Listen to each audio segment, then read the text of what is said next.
right, I'm here with my friend David Chaim Smith for the Arcanum channel. We're going to talk about a few things today. David, thank you so much for being with me. Thanks for inviting me. I'm really looking forward to it. Absolutely. We had a conversation, I don't know, probably about a week or two ago, and as our conversations tend to do, we touched upon, we went pretty deep and we touched upon a couple of core ideas that are very important, I think, and I think you would agree, very important for modern practitioners in these communities to hear and start thinking about if they haven't already. And a lot of this is, I think, what's going to distinguish the way that people react to these questions, these ideas, because we're not the only people talking about them, but the way that people, specifically practitioners, react to these ideas is going to, I think, really affect and determine the way the next like 10, 15, maybe even 20 years of esotericism, the way that it's going in terms of a movement. What do you think about all that? I take a view outside of the continuum of history, and to me, it's always been the same issue, regardless of the waxing and waning of trends.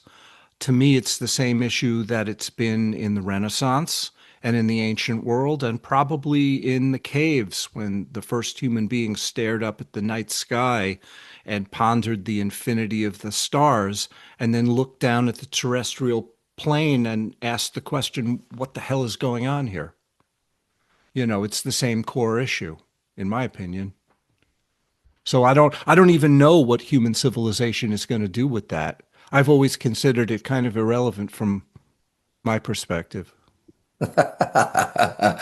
Yes. So one of the main things that we were talking about, which is something that some magical, I guess, communities, or let's say communities who practice magic. It doesn't necessarily mean that that's just what they do, right? There's a devotional aspect sometimes to some of these things in terms of like communities like neo-paganism, but many times there is an emphasis on power and empowerment Hmm. and self-empowerment and empowerment of my cause and empowerment of my what have you, my moral stance, my people, my in group, let's say, right? There's certainly in groups in those communities, and they identify that, maybe not using direct language, but certainly by othering people. This sort of empowerment, this chasing of power, so to speak, to me, it's the antithesis. It's very antithetical to the idea of really what I would call theurgic development initiation. I think the first stage, or one of the first stages, actually has more to do with the acceptance of suffering. Well, in my take on what you just said, it seems to me that the issue of power really comes down to territoriality. It comes down to a manipulative desire to change one's circumstance or usurp circumstance under one's control. And the first question we would have to ask is, where does that come from? And what does that impulse serve? And I think that the core issue comes from the fact that human beings just want to be happy. Human beings just want to get away from the causes and conditions of pain and move towards the causes and conditions of pleasure, and want to change their circumstances so that they can enjoy them. And the trap of a human being is always the same, which is that there's a fundamental implicit belief, a habitual belief in causality. And that's where the personal identification with volition and personal will, which is responsible for that manipulative impulse, I want to change my circumstance. Where does that come from? Well, it comes from this cause-effect relationship between one thing and another. Whereas if you want to change your circumstance, you change the cause, you get a different effect. And this idea of constantly chasing something, moving away from what you don't like and towards what you want or desire, that continual state of chasing is the problem because it never ends. It will never end and you will never resolve it. You'll never make everything okay. Right? So where does that come from? That's the state that causes this hyper territoriality to take over one's practice that you were just talking about. Let's go even deeper and ask the question, where does that come from? Because that seems to just be there when we arrived, right? I think it always, and I'd like to hear your opinion on this, whether you agree with this or not. I think it comes down to the same issue all the time, which is that awareness, the basis of consciousness, reifies phenomena and makes an object out of it. What happens is that when consciousness reifies an object, which happens before the reification of the subject, meaning it happens before the Descartes mechanism, I think, therefore I am. Right? First, there has to be this state that reifies an object, but then the object becomes you. I am my own object because I can think about my own thoughts. I can think about the fact that I am thinking. Therefore, I am my own object. So if there wasn't the ability to grasp an object or reify an object first, I wouldn't be able to point it back at myself. Right? Once there is a subject-object dichotomy, once there is this dualistic structure, the chasing starts. Because the subject wants certain objects and wants to get away from other objects, and on and on and on. And that's, to me, the basis of suffering. Because it's never going to end. You're going to lose it all.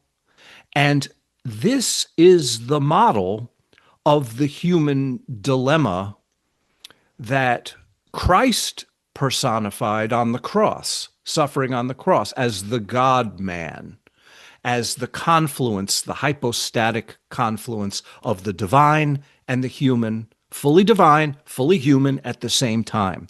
But the Jesus model is not the only one. There's many examples of this. And if, as practitioners, we aspire to true meaning, we can't just ignore the human aspect of our dilemma, the suffering aspect of our dilemma, the aspect of ourselves that's involved in these habit patterns. We can't fantasize that we're above it or beyond it or can transcend it because we're not going to be able to do that. We might fake it for a little while and put on a hat and a robe and wave some implements around, but then we go home and we suffer. So the real question is, how do we use this for the great work? And to me, if we use it in a way that truly throws it all into the pot, then all of the perceptual states that are projected outward as a suffering world, right? All of the experiences and the vicissitudes of both the pleasure and the pain, they're involved in a trajectory towards what we could call gnosis. And they're usurped in it. If that doesn't happen, then I don't think that theurgy can happen. And I don't think mysticism can happen. Because the only alternative to that would be a fantasy and a power game. Well, and this is essentially, it's kind of, it's already, that very much is here. It's very much an ensconced sort of thing. Even in communities that, claim to understand or practice or know theurgy. Aside from the fact that most people are unaware that the only real way they seem to know how to approach this material is by being an internet personality about it, unfortunately. Aside from all that, where it's this very academic, very self-presentation focused sort of I don't even know. It's almost like we've been trained by decades of Deepak Chopra and Oprah and all these salesmen that it's like okay, great, we stumbled upon an interest in theurgy, we stumbled upon maybe a couple of truths that excite us, and now we're going and we're using their models on social media to sell you this stuff, this book, this particular ideology. Aside from all that, I think a lot of people don't understand um, that even in, you talk about cause and effect, causality. That's not just a Cartesian, uh, quote unquote, empirical sort of scientific way of looking at the world and phenomena. That is very, very occult. It's very right. I mean, this is the whole thing. The three books of occult philosophy is effectively just over and over rehashing in greater detail the idea of cause and effect, causality. Everything has a cause, and it's this network of causes. The difference is somebody like Agrippa says we can't see the mechanisms. We know the causes, we know the effects, we understand sympathies. But if we have that line of dominoes, whereas physical causality is you knock one domino down and it just keeps hitting all the others, metaphysical causality or occult, hidden from the eyes, that causality, it's domino here, gap, you hit this domino down and the other one falls. We can't see the causality, so there's going to be a lot of disentangling in order to get beyond this idea of reified causality, as you're saying. And I think a lot of people nowadays, and this could be very pedestrian, the stuff that I'm talking about. But I truly believe, and we said it when on our phone call, right? And it's something I'd like to kind of dip into a little bit today. I truly believe that people they're they're best led in stages to this stuff. Modern people who like don't even know what they don't know, but we've been gifted with these college diplomas that tell us like, yay, very very smart, knows a lot, can figure anything out. And now it's like now it's like you've got people who are completely ignorant of things, thinking that they're not. And so you can't, it's very difficult to teach somebody what they think they already know, right? So they have to be led in stages to these ideas and getting beyond these little niches of comfort and identity, because that's what you're talking about. It becomes cosplay. That's Yeah. effectively what it is. Well, it seems to me that from the outset, we can't deny dualistic causality is the way things appear, obviously. And you cited Agrippa as evidence of the fact that those mechanisms are a good part of the esoteric literature and body of wisdom. But I think that the discussion has to be squarely placed while we're acknowledging that to the question, what is the ground of all this causal activity? What is the basis of it? Checks and balances, yeses and nos, causes and effect, on behalf of what? What is the essence of that which appears causally? Is the real question. If you're not interested in the question of essentiality, if you're essentially if not interested in the question of what is the divine, what is the fundamental pure possibility that expresses itself as manifestation, if you're not interested in that question, then you're merely interested in the territorial grasping between causes and effects. And then you've cut yourself off from the mysticism behind the magic. And that's a power game. Yeah. Yeah. And I think that we might be going off track here with me saying this, but I do think The sort of hyper politicization of everything has like an oil spill. It's contaminated so much that it's kind of given people sort of a self-perceived license to be concerned specifically with power What dynamics. exactly do you mean? Well, the thing is, the politicization of everything has effectively created your lifestyle. Everything you do has a moral imperative, right? It's you're if you're and it doesn't matter which side you're on. It could be right, could be left, whatever it is. There's this idea that like I need to approach my life, and this is very much what in line with what you're talking about like I have to create a subject so that I can object it, or I have to create an object so that I can subjectively objectify myself. It's kind of a similar idea where you have groups of people that are literally, they're not even aware of this, they're defining themselves specifically in relation to the people that they disagree with or don't like. Yes, but wouldn't it be incumbent upon the practitioner to just ignore all that wholesale? Yeah, absolutely. But the thing is how there's a tremendous amount of conditioning and a moral urgency on both sides that are making them sort of hyper concerned with power dynamics to the Hmm. exclusion of the actual work. The question is, how do we as teachers, as instructors, as practitioners, how do we sort of break the focus from, I I feel like don't. I have like a dog that has lockjaw and I I'm don't trying think to it's really that hard. I think all you have to do is label what you're talking about a failure and move on. Because what you're talking about is simply the wrong view for a practitioner to hold, to get caught up in all of this worldly warring between territories.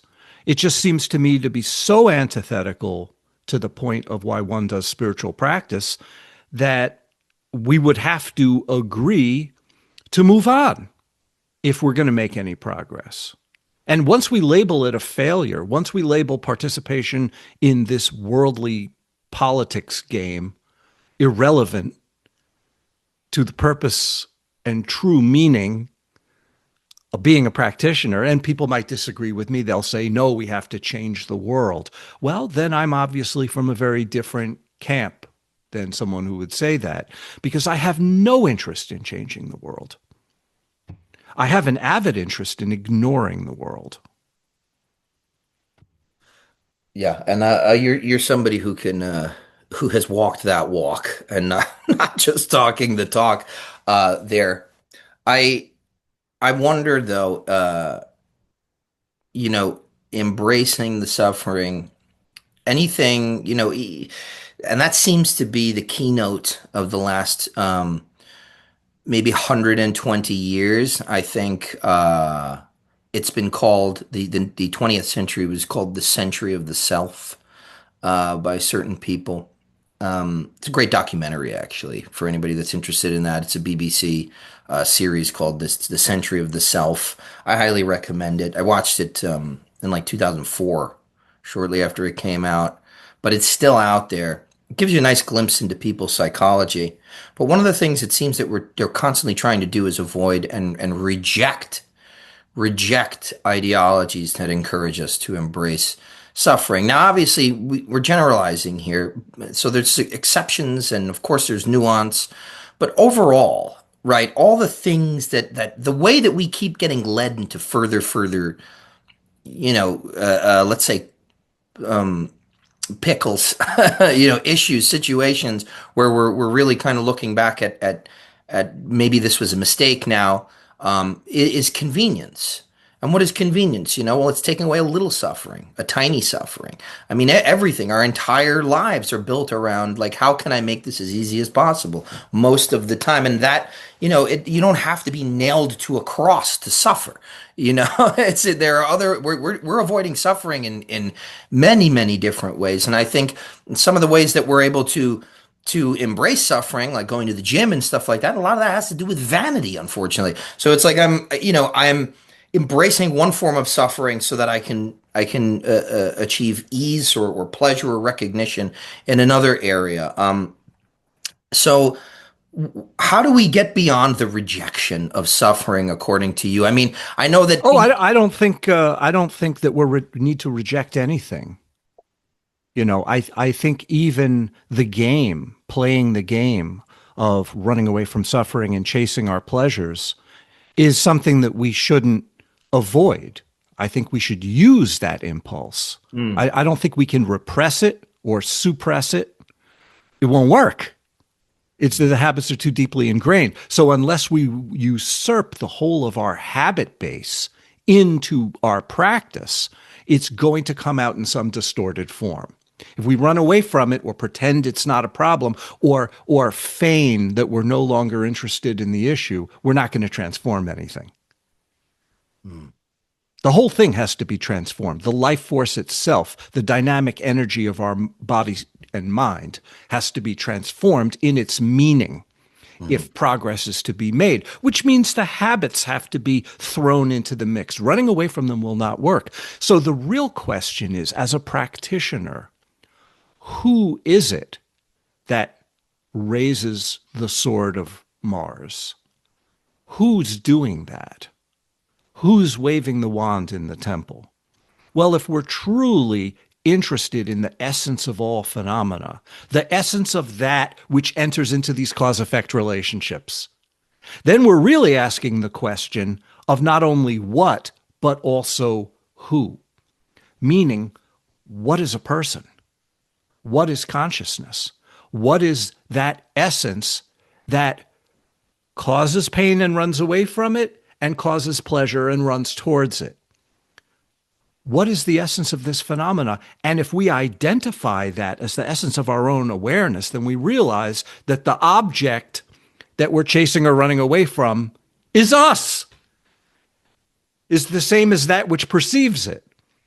So if the subject and the object are to be resolved at all, we have to find a common basis there, which the mind that perceives and the thing which is perceived have to come back to some pure essentiality that is common to both, no longer splitting them apart. Then all the energy of the chasing, having identified what that essence might be, we could just bind ourselves with that divine principle rather than either territory or camp or activity. Like if we identify with the subjective consciousness, then the objects are against us.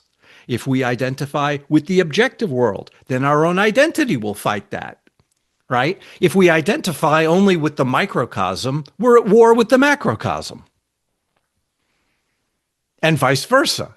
So the real question is not a microcosmic or macrocosmic issue. It's what is the essence of both, where they come together in the confluence and find true unity.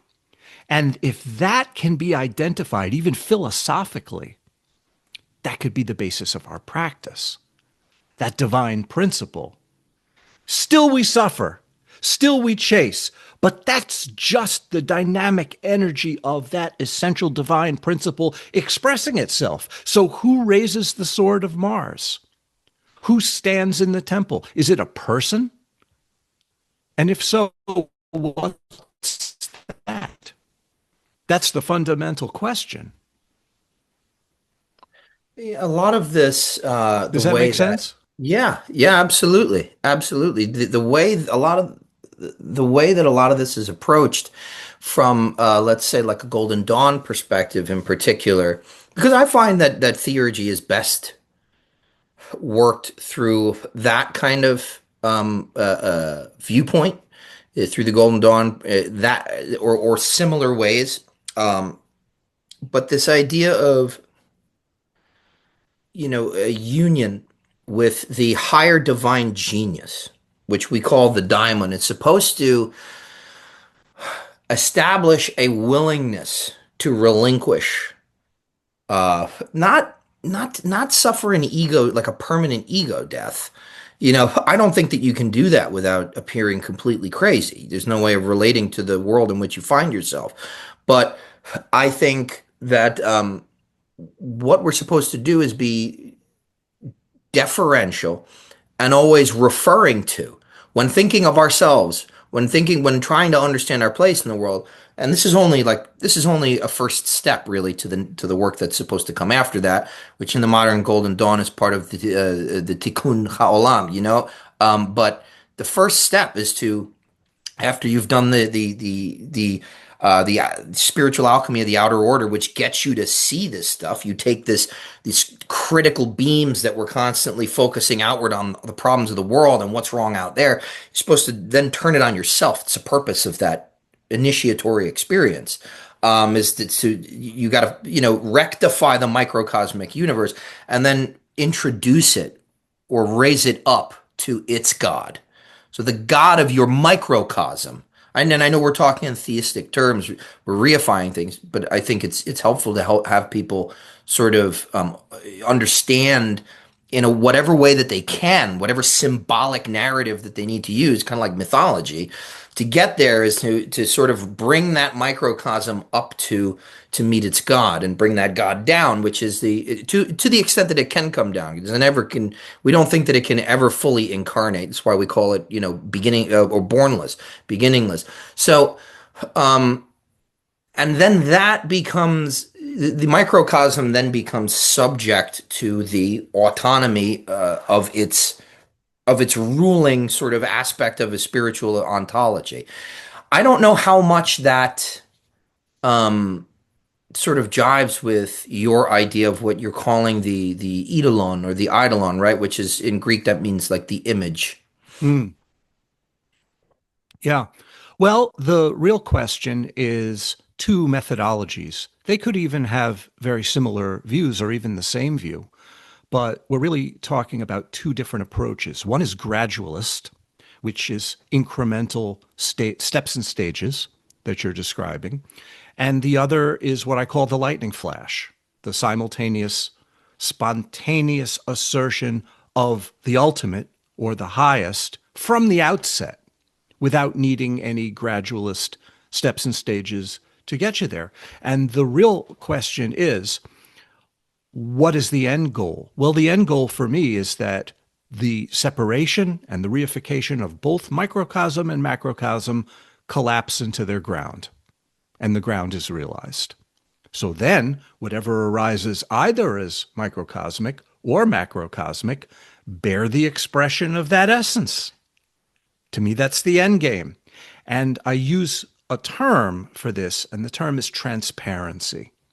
Existential transparency, meaning no matter what the phenomena is that arises, macrocosmically or microcosmically, it expresses its ground without restriction or inhibition.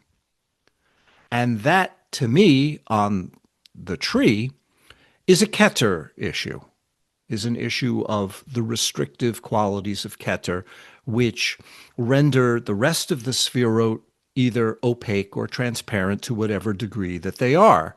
And to whatever degree that they are, you have that incremental gradualist basis for a methodology. But if you cut to the highest from the outset, you have a very different style of practice than one that takes the gradualist approach from the beginning.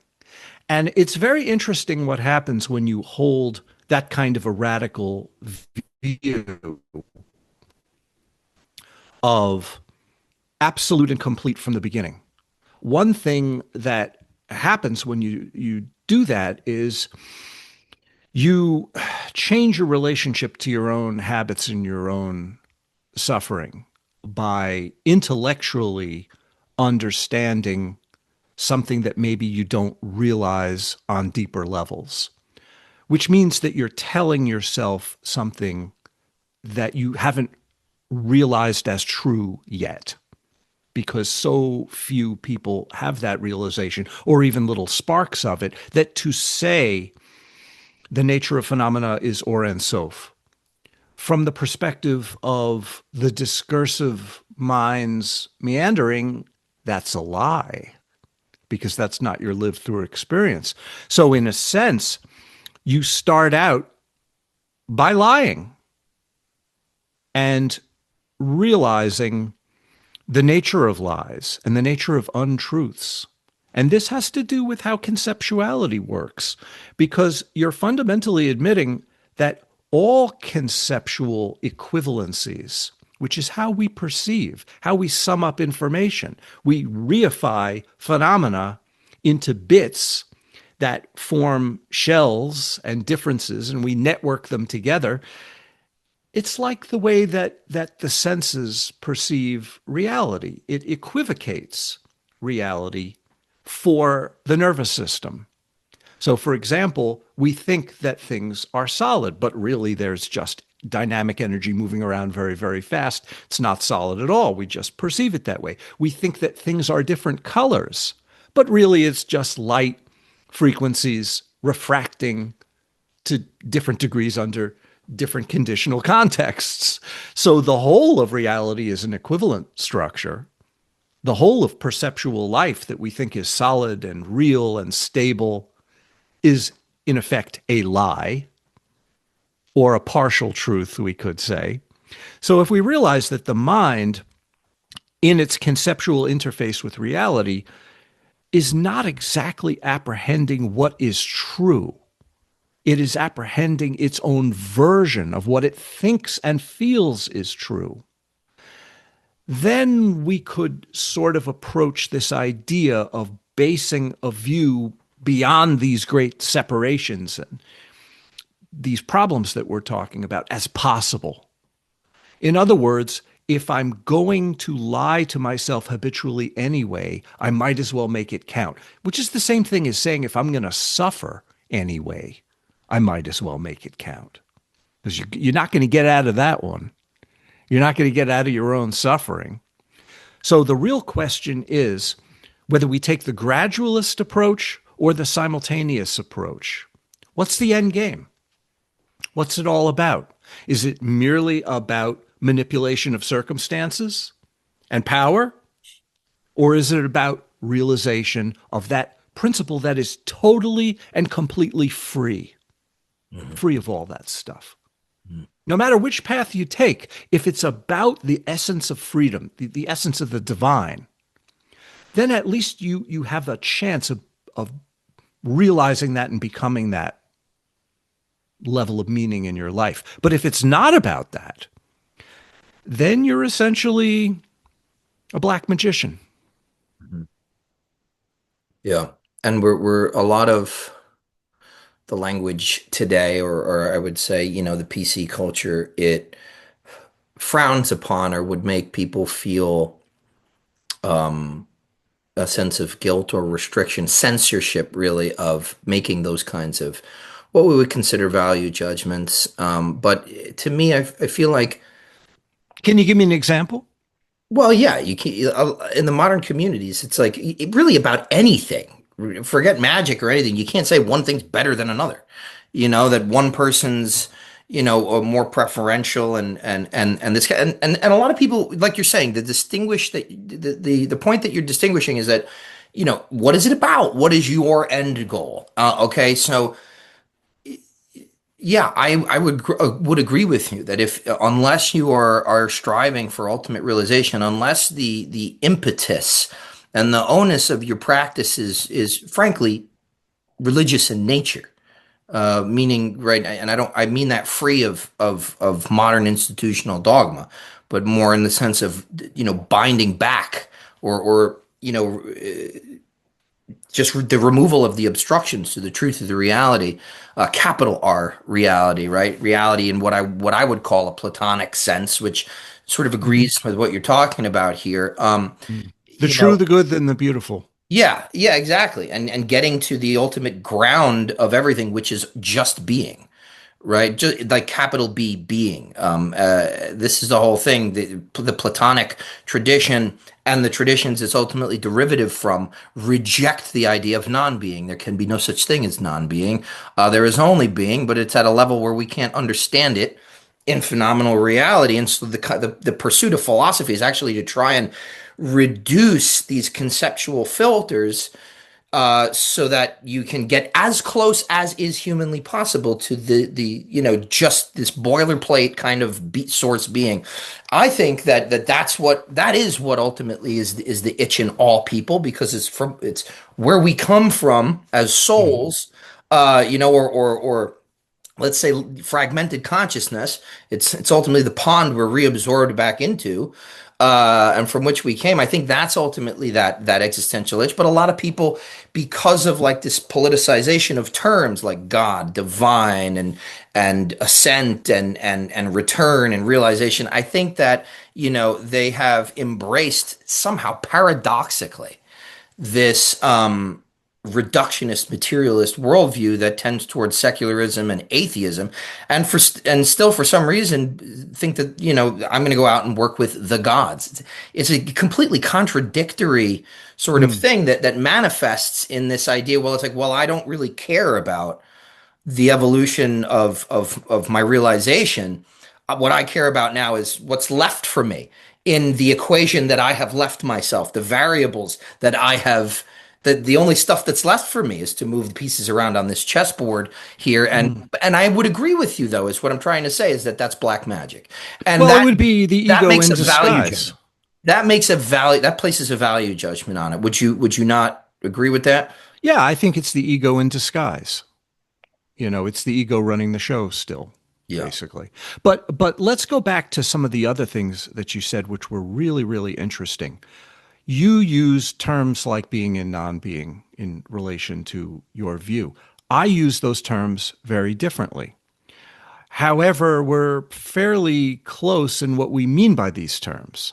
And that's a very good example of what we're talking about, because the way that symbols and language are used is not a streamlined affair where we're all going to ultimately agree on a usage of terminology and have a linguistic party where we're all saying the same thing in the same way. No, different systems use language and symbols differently. They're just tools. The actual essence of the meaning is beyond language and beyond symbol and can't be communicated in that discursive way at all. So the real question is, what do we really mean on a level that is so deep that it can not really be communicated? And this is not something that we could just check off a box of an ideology and say, well, this is what I really mean. No, it's not that easy to communicate. If somebody says they believe something, we don't really know what they believe. They're just using a bunch of words that could be used in infinite different ways. So, this is a question that we have to ask ourselves and not debate in the public square. This is something that every practitioner has to come to terms with. What is it that I truly am doing all this for? And that has to be resolved on a level of intimacy that can't be shared, really.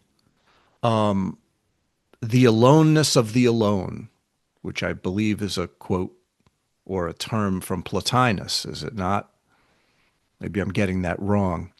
But the thing of it is that why you're doing what you're doing, fundamentally, what the aim and the goal is, has to be not only front and center, but examined so deeply in a way that we couldn't even possibly understand from the outset of our practice. It takes a lifetime to wrestle with that. And when you describe people's identity and identification with territorial positions, to me, that just seems totally antithetical to the work. To me, that's the failure of the work, is that when you get caught up in that sort of worldly politics, which is the word that you used, to me, that very clearly states a failed practice.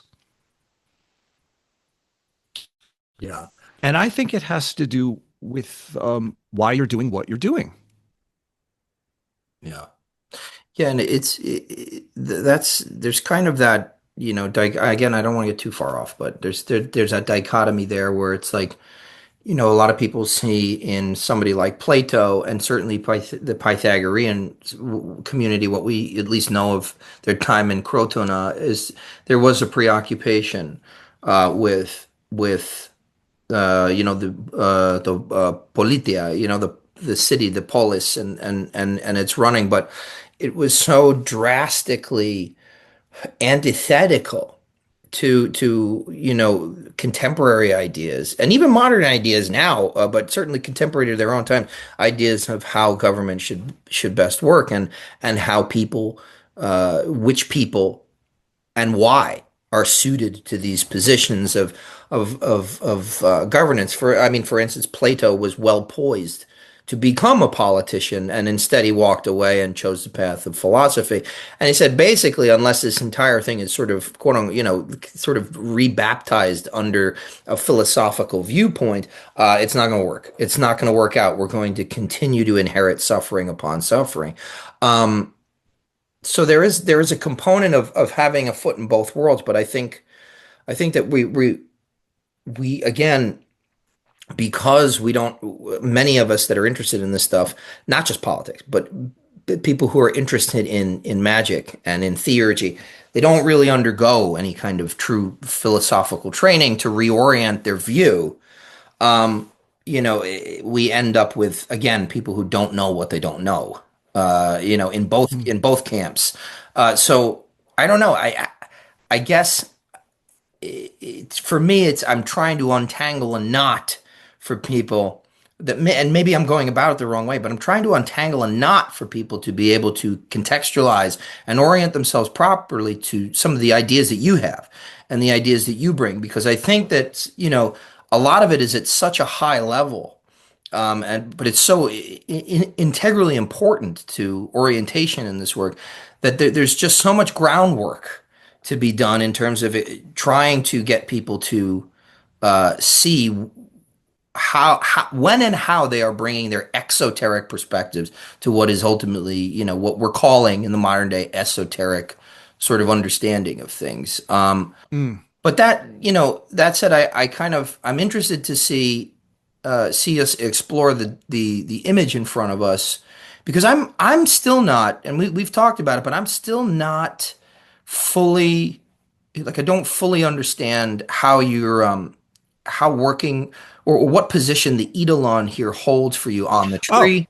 yeah, let's talk about that. That's a fantastic thing to talk about. Yeah. Okay, let's use the tree as a way to frame the discussion. And let's understand that there are two, and this is a simplification of the matter, but it makes it fairly easy. There are two positionings of the array of the 10 spherot that are common throughout the centuries and in my work. And there's a very clear distinction between these two models. One has the quasi sphera of dot between the three supernals and the lower seven spherot, and the other doesn't. We've spoken about this before. I don't want to go over that again because we've done that a couple of times. When there is no dot, the middle pillar below Keter goes up one notch and the order of the spherot changes. And I could show you examples of trees that are constructed this way going back to the 14th century. So this is mainstay in Kabbalah. It's just never presented that way commonly. The model that tends to support a discussion of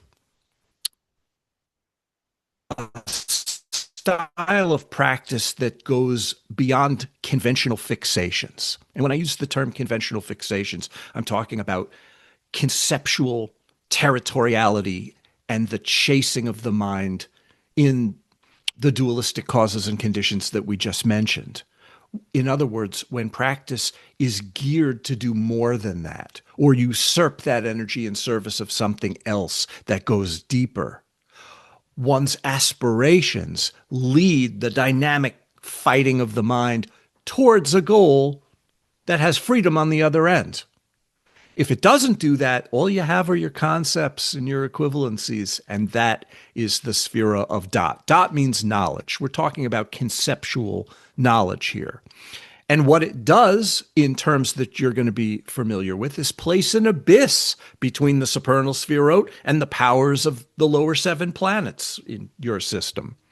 When there is that wall between divinity and the powers of manifestation, that wall becomes impenetrable. And that wall surrounds every reified constructs and comes back on us to cause fragmentation over and over and over again. And that's how we get locked out of these goals that we're pursuing, and how we get locked out of a view that goes beyond worldly crap. So it all comes down to whether dot, the quasi-sphere of dot, is forcing us to live in a conceptualized, reified universe, or whether we have a shot at a vision which is beyond that. So what we're looking at on the screen here is a tree without dot. So that's why the order of the spherote in the middle pillar is different than what most people know. That makes sense so far? Yes, absolutely. Okay, let's just divide the tree up into sections given this model, which is the aspirational model that we're talking about, what we aspire to. Well, the first thing that you're going to notice is that Malkut is not dangling out the bottom of the tree below Yesod as people are used to it doing. It's incorporated into the bottom of the tree, meaning that the display of reality is in a triad grouping with Hod and Netzach without the interface of Yesod mitigating it. Meaning that the world that we perceive as the display is no longer a byproduct of something. It's an activity that is part of our thinking and feeling. In other words, it becomes part of the activity of what the mind is doing. It's the display function of the thinking and feeling of the mind rather than a byproduct of it. And that's what happens when reification and objectification of phenomena ceases to be totally separate from the mind that perceives it. In other words, if we embrace the display of Malkut, it becomes a projection of our mind, and we are integrated into it to a much greater degree, right? So all the mind's discursivity, its thinking and feeling, is reflected in that display, right? The display of the world is only as good as the mind that perceives it, and vice versa. So there's a plasticity there, there's a fluidity there, where the display is no longer seen as some kind of objective truth that we have to accept. No, it's based on our interpretation of it. That's the world we get. We get the world we deserve, so to speak. You Yeah, could say. on the Golden Dawn, we call that the display you're talking about, the magical mirror of the universe. Well, either we believe that or we're just saying it. Hmm. Because if we are just saying it, we really don't believe that there's any measure of control between the mind's process and the display of reality around us. In other words, we become sort of victims to this objectification of things, where that's the real reality and we're just a leaf blowing in the wind, which is the common sense of alienation of you can't blame human beings for having this habit, because it appears that we were born helpless and will die so, right? And everything that we love and cherish will be lost ultimately in the end. Well, that's a pretty existentially horrible, pessimistic state of meaninglessness. So, of course, we would think that the world that does this to us, something we're at odds with. That's what we're born. That's the default setting. To feel incorporated into the fabric of reality, where thinking and feeling are part of its display, that's a very rare position to take if we truly believe it.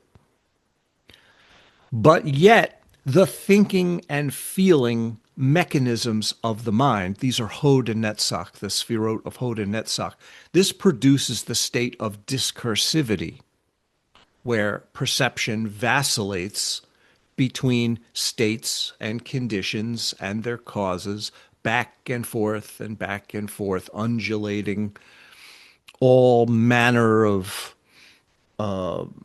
styles of perception, we could say. And this is where the work starts on the ground floor, where the display of reality and the thinking and feeling tools are acknowledged. In that situation, most people start with the assumption that I am a person and I am separate from the whole of things, whether that person is the microcosmic reflection of the macrocosm or not. Still, there's a sense of personal, separate volition and free will, right? What you can do with that is the beginning of a discussion. Because beyond that, especially when that middle pillar is raised one notch, is you could exit from this state of discursivity where my personal volition is thinking and feeling about the display of reality, both on an inner level in my mind and imagination and on the outer level in terms of the world that I experience, right?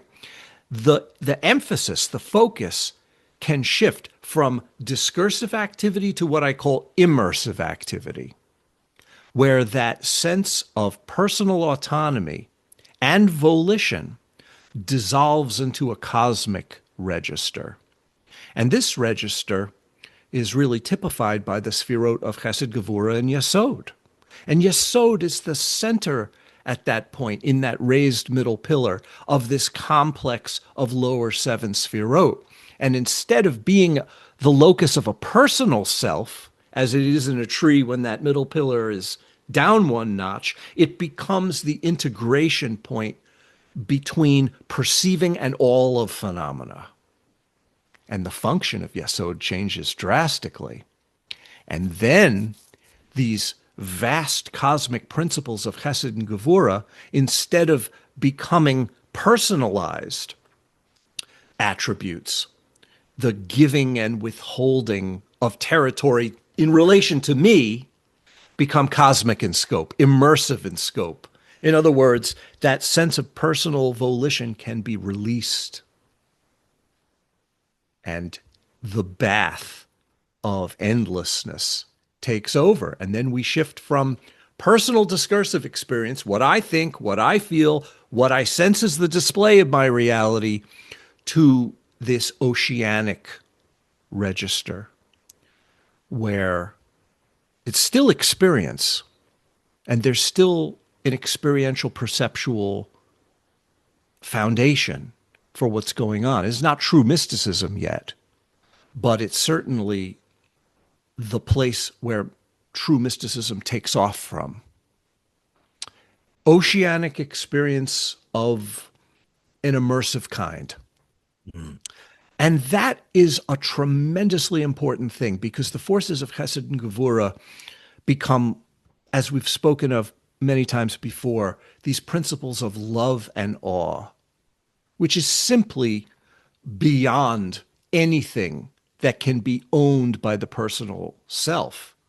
I mean, love is the one resource that goes on forever. Mm-hmm.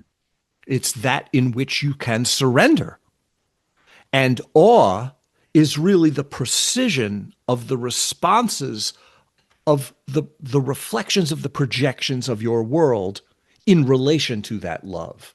It's the sense of strength that upholds that love and immersion. It's all based on this immersive oceanic ability to go so deep that you lose yourself. And when I say self, I'm talking about personal, volitional identity.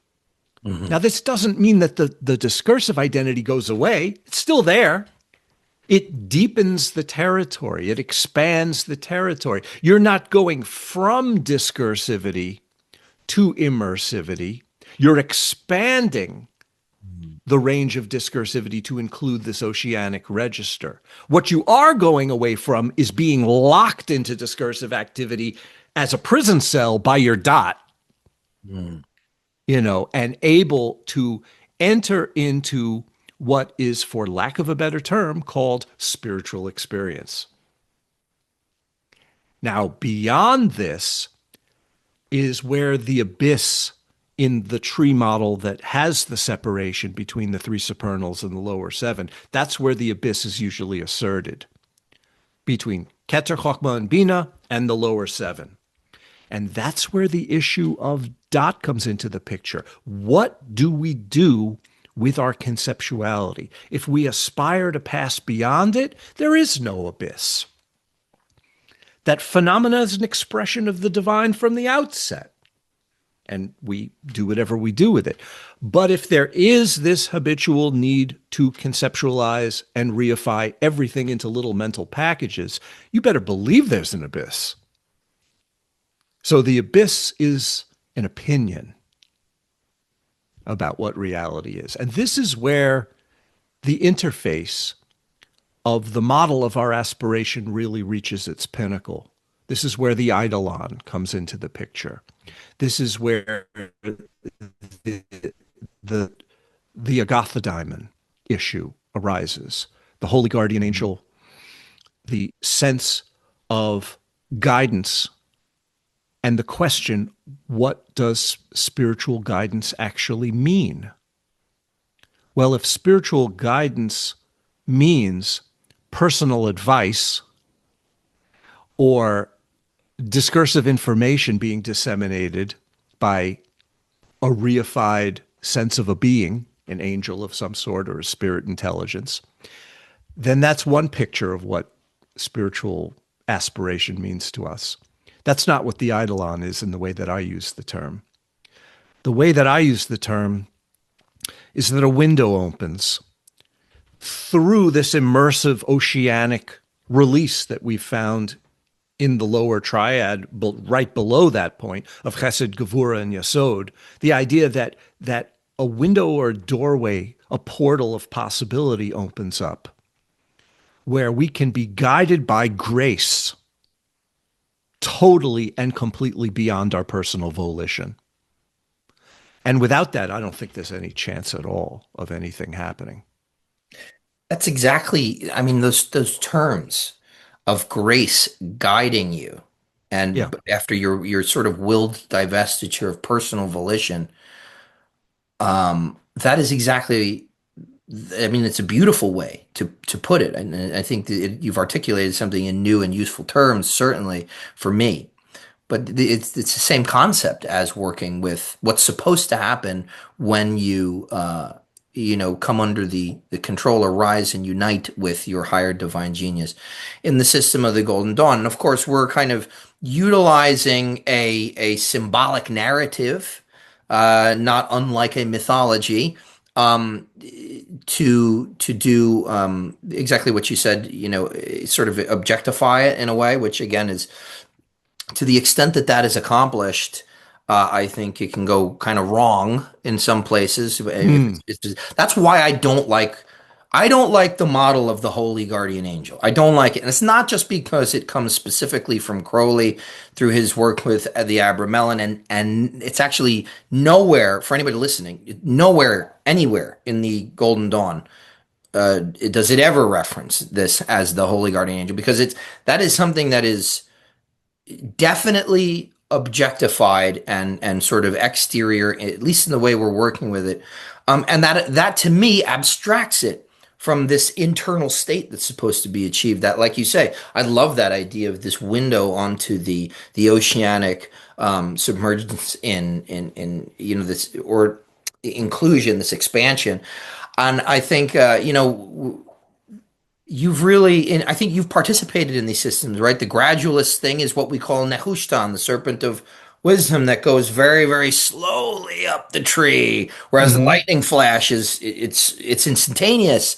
I think your participation in these systems it just really allows me and you, coming from, like you say, these we're using different terms to talk about the same thing, but I think that what you're offering to people that are listening to this stuff, consuming and really thinking about the material, working in a Kabbalistic, let's say, quote unquote, Hermetic Kabbalistic or Golden Dawn derivative thing, is that you're giving them I think, a vernacular that transcends the mythology. And I think that Mm. that's really really useful because your vernacular reorients it in terms of this beautiful phenomenology that you're talking about here. Well, let's talk about that, what I consider to be an error or a wrong turn as typified by Abramelin.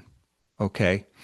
If you are talking about receiving spiritual guidance from some sort of an entity, you're really talking about the same issue as what you're doing with yourself. Because if you believe that a spirit intelligence or an angel or a daimon is a separate autonomous being, obviously you believe that you are a separate autonomous being as well.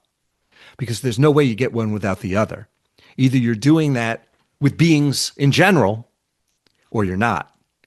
And if you're not, it doesn't mean that beings don't appear. Of course they do. To deny that beings appear is insanity, because here you are appearing. So obviously, all manner of beings on all levels appear as well. The real question is, what does that mean? What is the essence of that which appears in the garment of these beings? And if you are doing that with the principle that guides you, that is the best barometer of what you are doing with your own consciousness. So obviously, if your aspiration with your own consciousness is to realize the inherent freedom of Or Ein Sof in the expression of consciousness, it can't be limited to a being's identity. Then when the instruction of grace is bestowed upon you from beyond every parameter that your conceptuality can grasp, when that aperture opens and that possibility arises, for you to freeze it up into a being that you think is autonomous and separate and real, like an ordinary person would be, you're just imposing the same kind of materialistic nihilism onto that source of guidance that you've used to ruin your world. So in essence, that language that we see typified by Abramelin, or the common language of the holy guardian angel perceived wrongly, is a death sentence for the mystical aspiration. It doesn't mean that the methodology can't be used. Of course it can. The real question is, what is the view through which it is employed? That's the real question. And that goes back to the essential thing that we started out talking about. What is the basic view of reality that we aspire to? If we don't know why we're doing what we're doing, we're going to impose these habits on even the daimon that guides us, which is a very sad thing. Yeah. Yeah, and it's again, it's a form of literalism that many of the people that work this stuff sort of decry in terms of things like Christianity and the Abrahamic faiths and things like this. And so they're doing the same thing in a way by having these quite literal expectations in terms of, and again, yeah, there are things that appear, but it's to your point, it's not so much that it's not real when these things appear and in either a vision or in that kind of like two-dimensional capacity inside a room projected really through your imaging faculty. It's not necessarily that they're not that it's all psychological or you're making this stuff up, but you're still not getting beyond the image to the essence, right? Exactly. It all comes back to what is the essence of any Yeah. phenomenon. Yeah. Whether it's astral phenomena, whether it's ordinary material phenomena, whether it's conceptual phenomena. Nobody's denying any of these registers in their expression. They can Right. all do whatever they do just perfectly fine without our needing to make judgments about them. The question is, how do we cut through to the heart of the matter, Mm. no matter what arises? Meaning, how do we cut through to the heart of the matter in our thoughts and feelings, in the projection of the reflections of our perception on subtle levels, and in terms of our aspiration into a field with no end, literally no end, Soph. Literally, how do we enter into that which is infinite through the expression of the finite? That's yeah, absolutely. I mean, this is again, anytime we talk and we do sessions like this, it's just mind blowing for me. I mean, and also to see the tree in new light that kind of also agrees with what I understand about Platonic terminology and really epistemology. That whole, when in the Republic, when Plato lays out the allegory of the divided line, it's essentially what we're talking about here, right? He Hmm. says like the first is opinion. That's the first, and you're calling that your dot. Dot can be nothing more than opinion, which is Yeah. really interesting because what he's doing there, and a lot of people mistake this because we're constantly we're looking at play, and this is a major mistake, I think. We're constantly looking at Plato, like if he's down a hallway, there's a massive lens in the way, and that's Aristotle.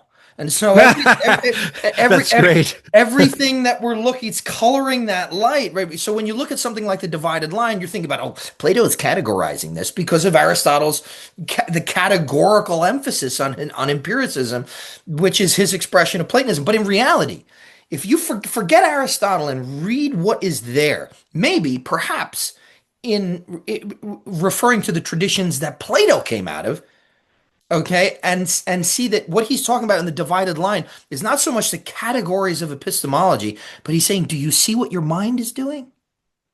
Do Well, you that's transparency. That's the it, transparency I was talking about. exactly? And it's Yeah. all there. It's all there in the Yeah. Republic, but we No, fuck it up again. it's not anti-line. The line is just fine. The question is whether it's permeable or not, whether we take the divisions as real or not. Mhm. Because, for example, discursivity in the mind, the ability to think and feel, not a problem at all. But if we're locked into it conceptually through our habits, big problem. Exactly. Exactly. And the habits that Plato is talking about is thought habits. And Yeah. that's the whole thing. He sees them as permeable. They have to be permeable, but he sees them like this, right? Kind of the way that we would find on the tree, the lightning flash kind of simultaneously generates this verticality, this spectrum of divine essence. He's saying the same thing about the divided line, but from our perspective and our thought habits, there are these perceived divisions. Yeah, So the that's essentially the same thing that's stated in the Corpus Hermeticum in oh yeah, Pimender. yeah. I mean, that's the corpus hermeticum. I think is, in my opinion, and the research I've done and all that stuff, it's extremely derivative of these Platonic Yeah, concepts. what you're talking about is where Corpus Hermeticum and the Zohar come together. Huh. That's interesting. Can you expand on that at all, or? Sure, it has to do with the nature of the Tzimtzum. It has to do with the primordial origins of reality. It has to do with reconciling the fundamental paradox between the infinite and what appears to be finite. And either there is a transparency where the commonality between what appears to be infinite and what appears to be finite express the same fundamental dynamic, which is incomprehensible, literally it can't be conceptualized, or it divides it into categories that throw it back to conceptual habits that echo into eternity, right? Either we're locked into those habits or we're aspiring to be free of them. And the Zohar states this with the metaphor of the primordial Tzimtzum, which poses as sort of a proto-cosmic history of the creation of the universe, but it's really a commentary on everything we do with phenomena, Hmm. because it appears this glass is itself and nothing else. It appears that there's space around it, and Hmm. then there's the space in the glass itself. And I'm talking about the material of the glass. Right. So it appears there's a contained state, which is this, and then there's the uncontainable that surrounds it. Are they at war with each other? Is this a battle between the forces of light and darkness? Is this a dualistic Gnostic scenario that is absolutely true, where there's a conflict and a clash? No. Our minds are perceiving states of opposites, and we are stuck in the position of having to contend with that.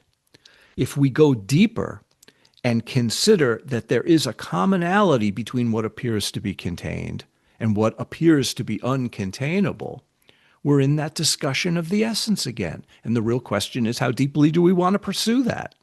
Most people, they don't care.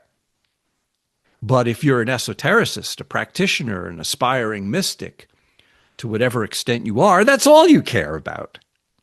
And to impute that dilemma of this battle between the infinite and the finite onto the daimon, Mm. onto the source of your guiding wisdom is the saddest possible thing, because now you're spiritualizing your ordinary habits.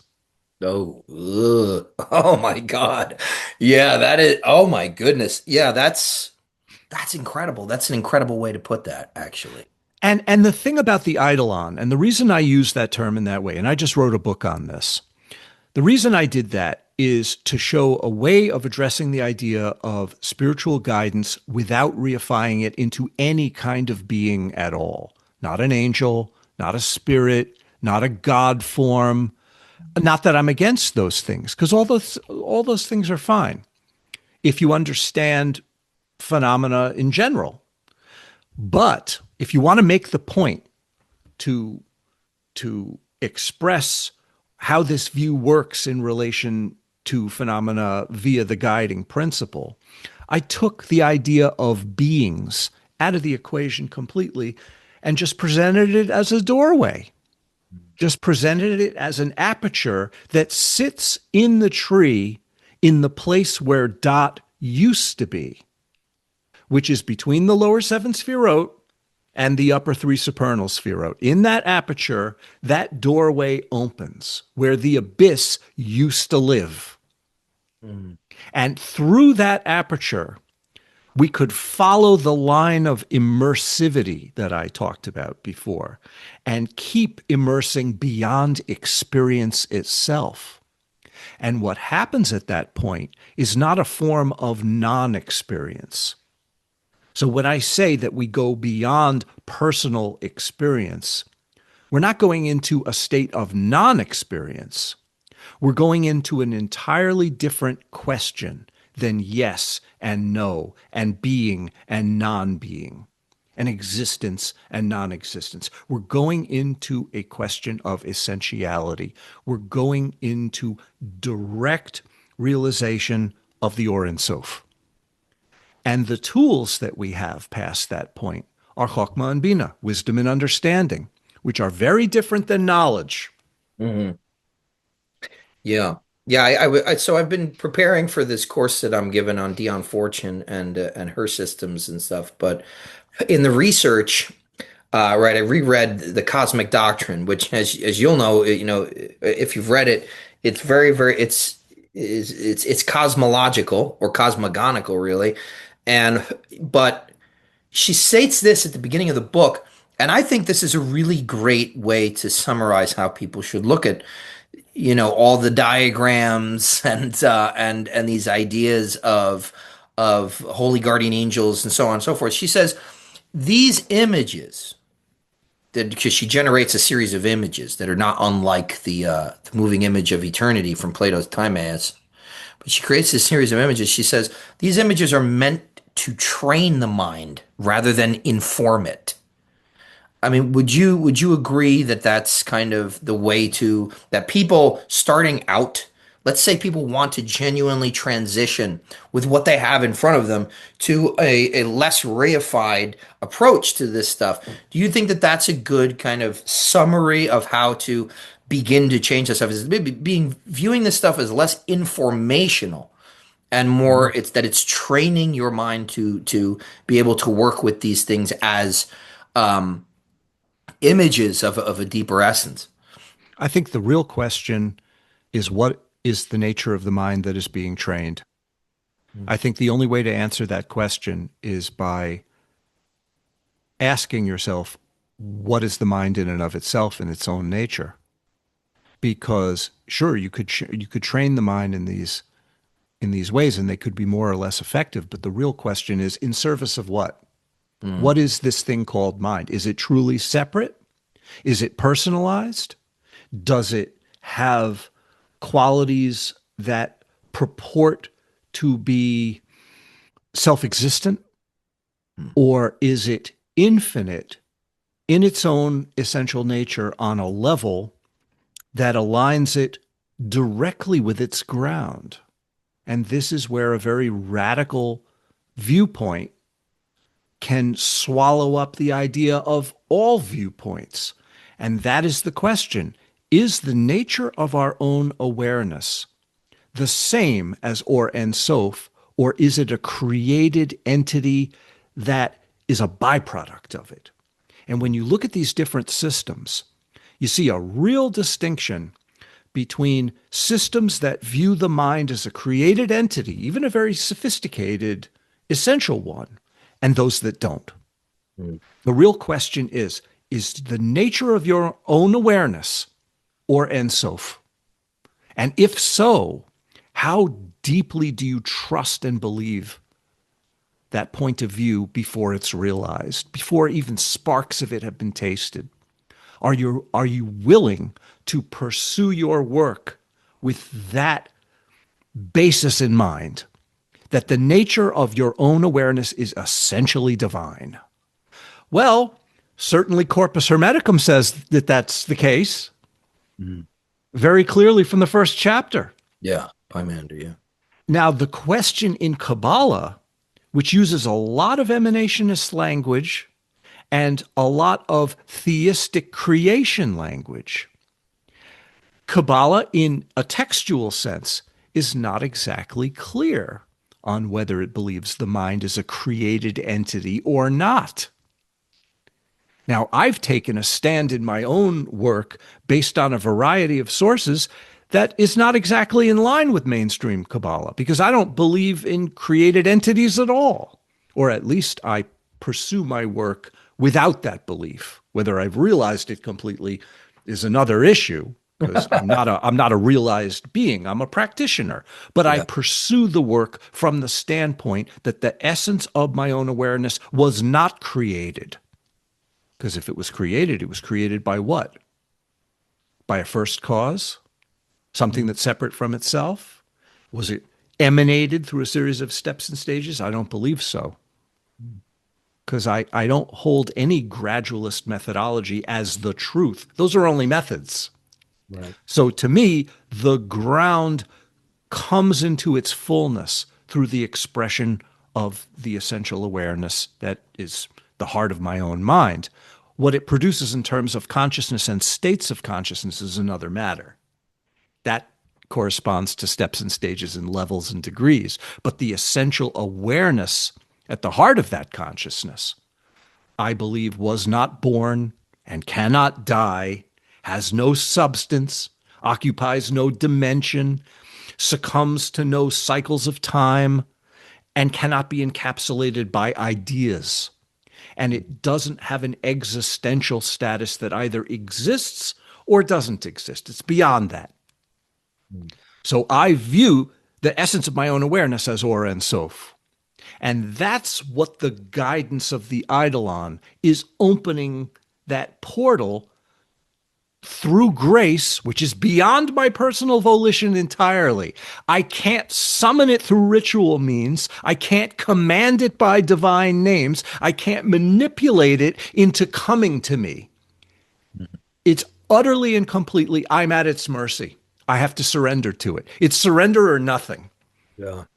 Basically. And the way that you prepare for surrender is through sacrifice, through giving it all up. And what do you have to give?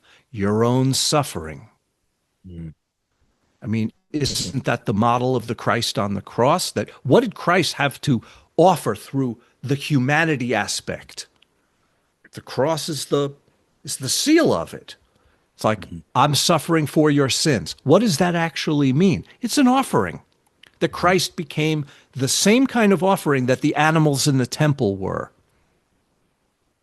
that were laying on the fire so the smoke went up to please God in the mythology, right? Christ's own suffering became that sacrifice, just like the animals and the burning flesh and fat and blood of the animals, right? We can do that aspirationally through our lives. We're going to be suffering anyway, so we might as well make it count.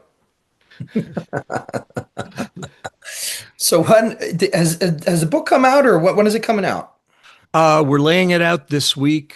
I have my pictures, my drawings shot at the Metropolitan Museum of Art, and they're shooting them this week. They haven't shot them yet. Once they get those files, once I get the files from Mark Moras, who shoots the works on paper at the museum, we lay out the book. Then I proof it with my editor, and then once he's finished, we double check it, and then it goes to the printer. So I'd say like 3 weeks from now. Wow, actually, that's a pretty good timeline for as far as books go. Well, it's written, Yeah, the writing's done. It's just a matter of, laying it out, spiffing it up. right. And it's called The Quest for the Eidolon. And what it addresses is this idea of how spiritual guidance functions in our lives in the way that the Daimon does, except without this concept of beings, either the being that presents the guidance or the being of the practitioner who is being guided. That in my surrender, I am moving beyond the concept of my own birth and death, of my own autonomy. I'm not denying it. I'm just plunging, diving into the expanse that absolutely outshines it.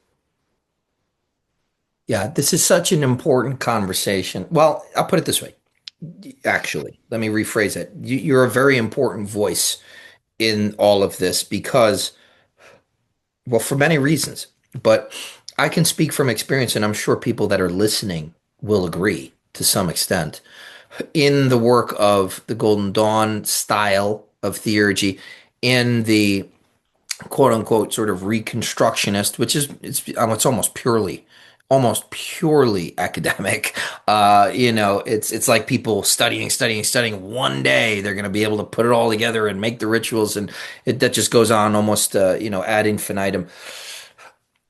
What you're bringing to the table here is a reorientation towards the phenomenological and the consciousness really, and this is really really important for it's been really really important for my work because this helps me. It gives me another sort of conscious referential point, a way of saying, hey, don't forget, you get lost in all of this shit here, and now you're off the path, and you're veering into areas of I guess what Gwenon would have called pseudo initiation, which is you're not doing anything anymore. This like you're not doing anything productive towards this model. So I mean, I really LARPing.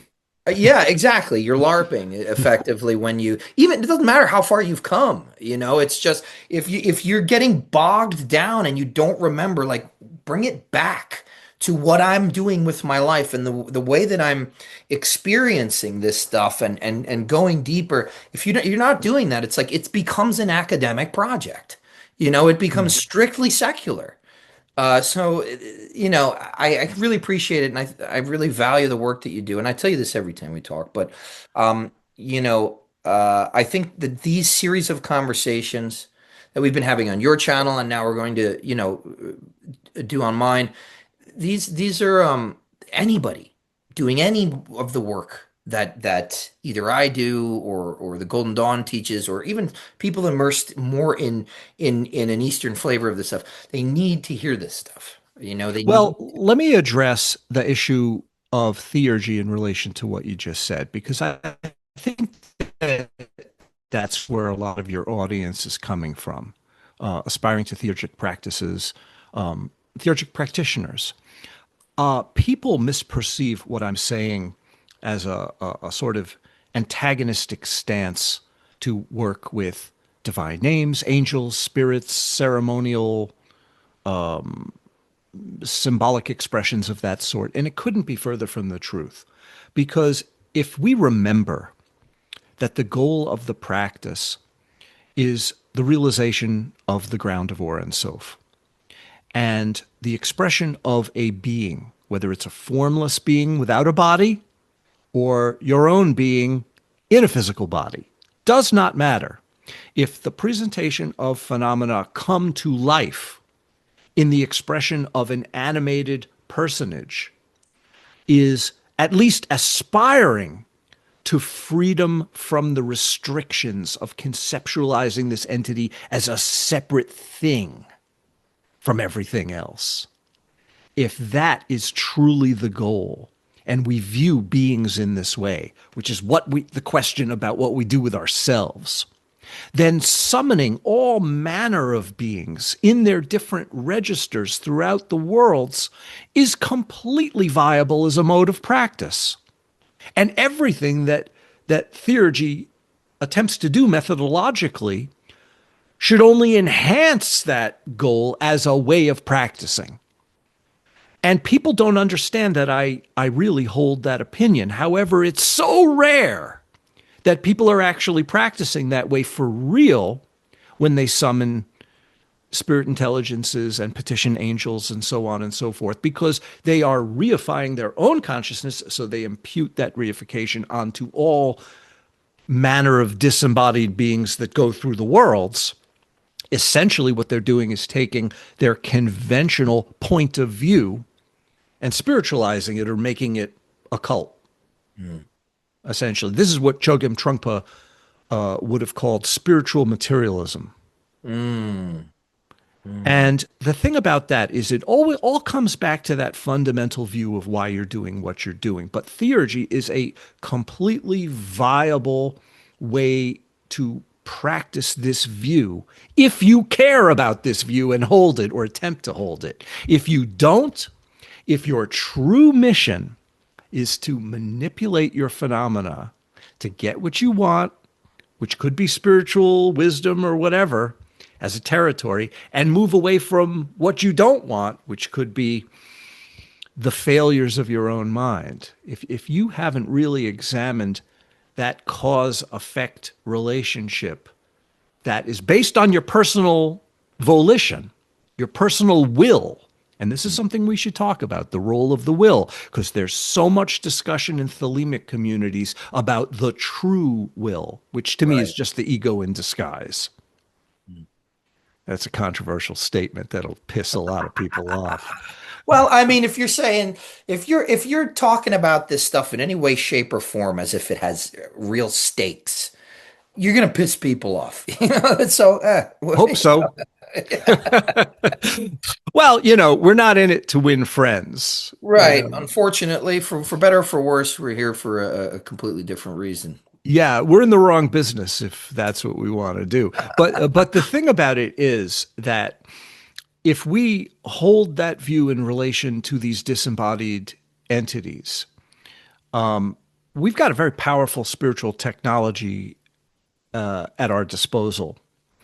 The only thing I did in the book is I stripped that away. And I honestly believe that if a disembodied entity is speaking to you in informational terms, like giving you personal advice and conceptual information, I think you really have to examine what the fantasy level is there. Because I think that spiritual guidance in the highest sense doesn't come like that. And this is something we could talk about. Yeah. I mean, this is an issue.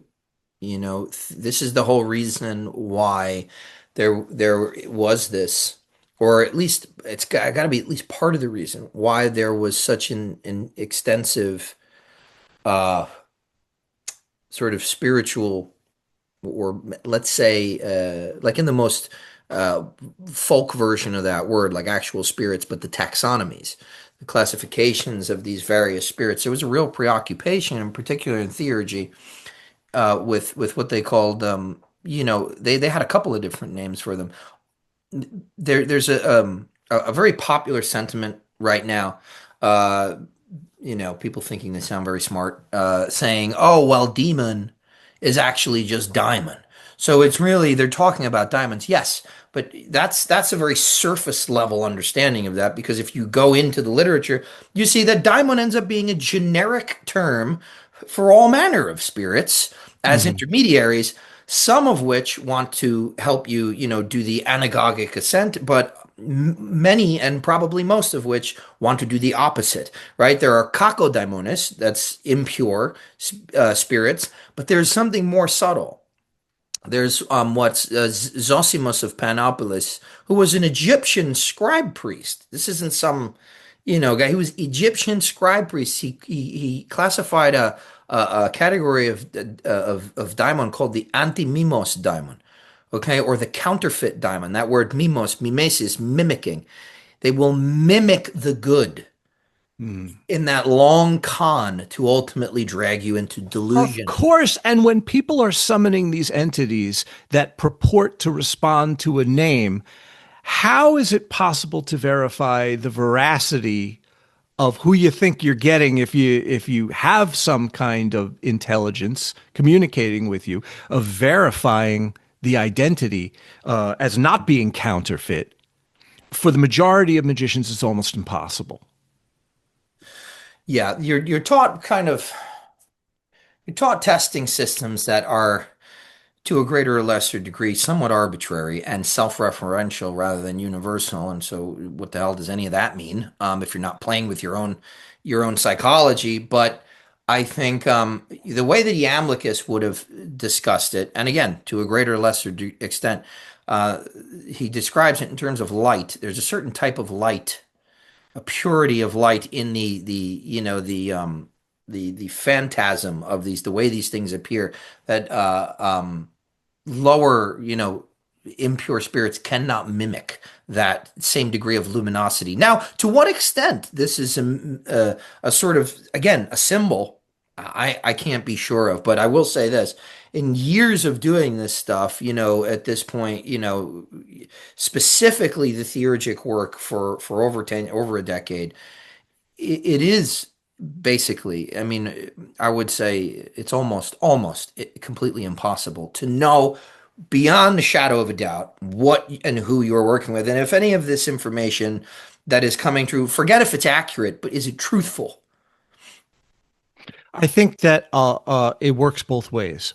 It works from the verification of the display that you're presented with, but what has to be examined even more than that is the projection from your own discursive mind onto the phenomena that you're presented with. In other words, if there is a tendency to project the fantasy of, for example, extremely subtle and tenuous etheric light upon phenomena of some kind, the mind can make it seem so if it wants to. So, how are you going to know that? I mean, it's one thing to verify the display. How are you going to verify your own mental projection? Because that's not a phenomena that is quantifiable. That's something within you that is the point of view of that which is looking at the phenomena. So it's the projection of fantasy that I'm worried about much more than the veracity of what it perceives as external to itself. I mean, both are obviously important, but it's the confluence of them where you get into trouble. So how do you verify your own mind's ability to perceive the phenomena Yeah. and not project fantasy on it? Yeah, and then you get tied into these a series of self-referential systems, which are effectively methodology. And what you're talking about actually sounds strikingly similar to what I see in like secondary academic, like, scholarship on primary sources and things like this. It's like they have a methodology that is self-referential, but at the end of the day, that's a closed system. It's a little box they're playing in, and there's still a lot of projection upon the material. So this happens constantly, right? In the Golden Dawn, we call this kind of like interference of the personal ruach, Mm-hmm. the interference of the personal lower seven, the planetary spherot. So, yeah, I mean, again, it's a product of exactly what we're talking about. Well, it seems to me that, okay, if you look at what disembodied entities that feed off of the mental byproducts of human beings actually want, what they want is your life force and your attention. Okay, if you're an entity who wants dinner, you want to eat some yummy human attention and life force, it would certainly be in your best interest to, at some point, infiltrate the mind of a human being that would write down in grimoiric terms a recipe book for calling you in the guise of something that you're not. So many grimoires could be just like that Twilight Zone episode. To serve man, it's a cookbook. A lot of grimoires are probably that. Yeah, Do you agree or not? I do. I do. Yeah, I mean, I try to in all this. It's very hairy ground where the modern or the sort of postmodern worldview sorts to conflict with understanding the ancient worldview.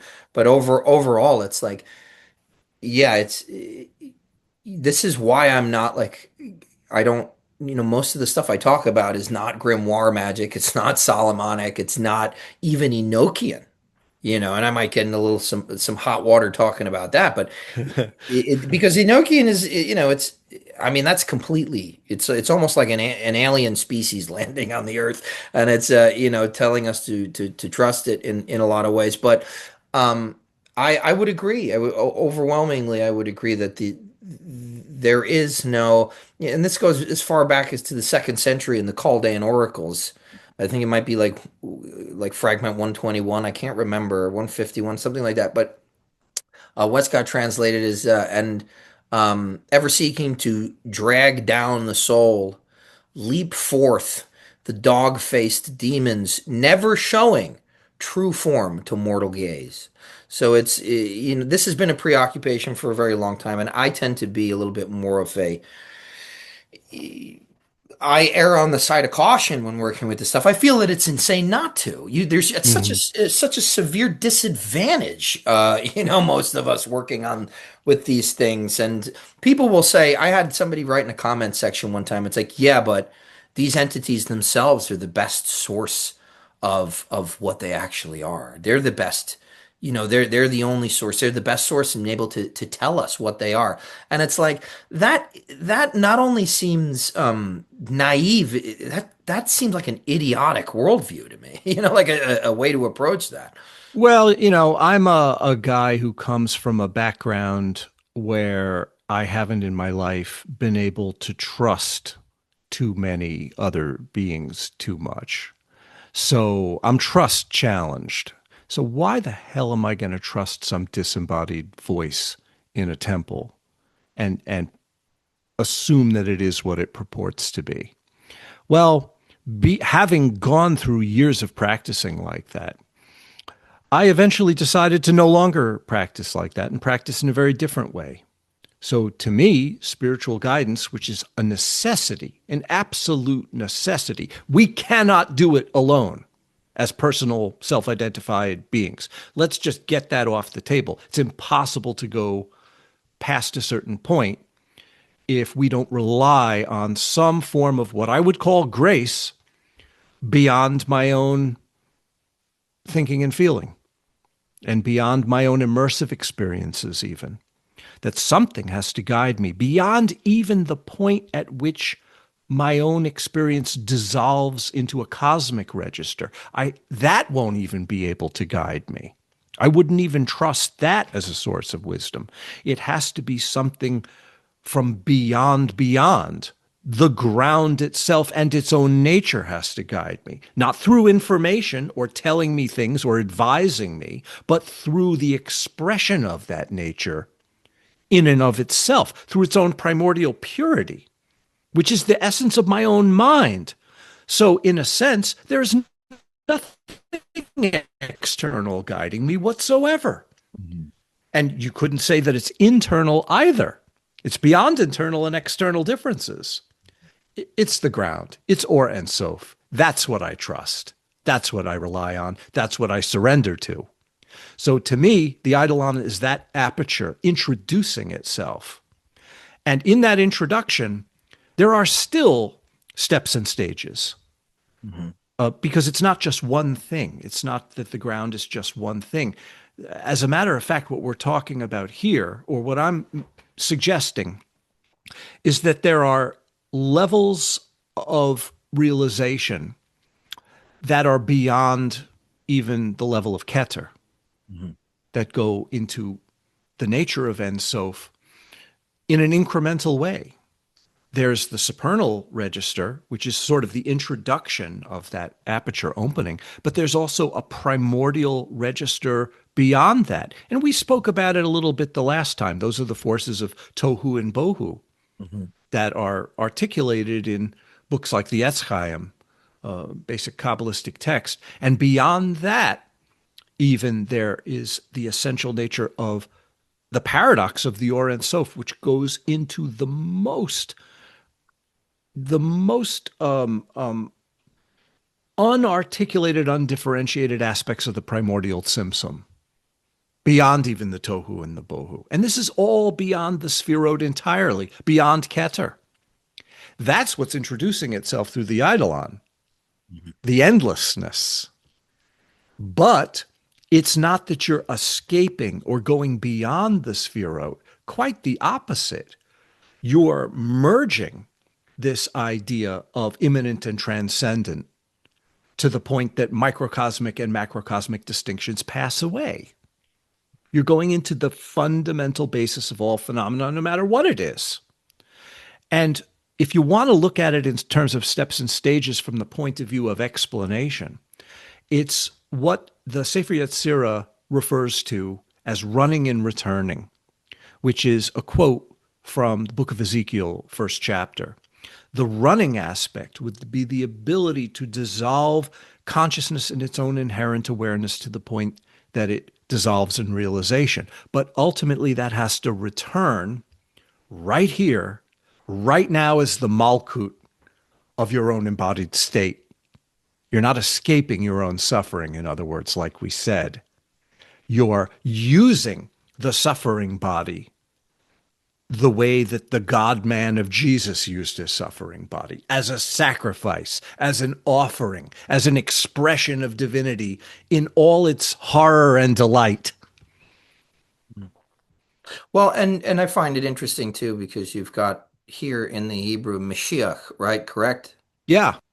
So this is effectively how does that relate here to this diagram here? This it seems like this bracket here, this state, this relationship is referring to Mashiach, which for those who don't those who don't know, that means Messiah, which Yeah. is yeah. Yeah. The Mashiach is not a dude.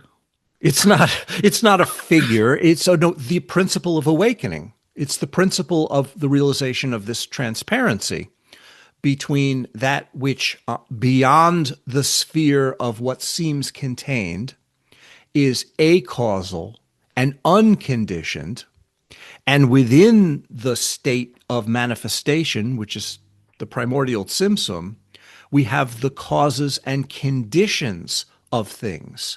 They're like this, they're like that. Those are the qualities of experience and reality as we know it. So, what the ordinary mind does is it creates an absolute divide between the conditioned and the unconditioned. One it writes off as God, and the other is the world or the worlds, plural. What Moshiach is the unity of those two in a state of transparency. That's what we call the self liberating awakening principle, right? Gnosis. That's essentially a definition of what gnosis is. Gnosis is the ability to become the Christ or to realize sparks of that becoming, which is neither merely divine nor merely human, but the essential unity in which you can't even call it a confluence because those two things were never separate in the first place. You're realizing that unified inseparability directly. That's Moshiach. So this is exactly when people ask me how can you be a Christian and a theurgist and a magician and occultist, and I say to them is because exactly what you're describing here is that imagine what the quote unquote theurgic project would look like if it were actually accomplished.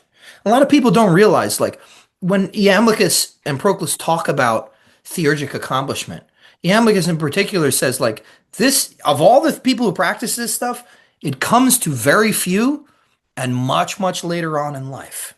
Okay, so not he's not even including himself into you can have they're referring to themselves actually as practitioners.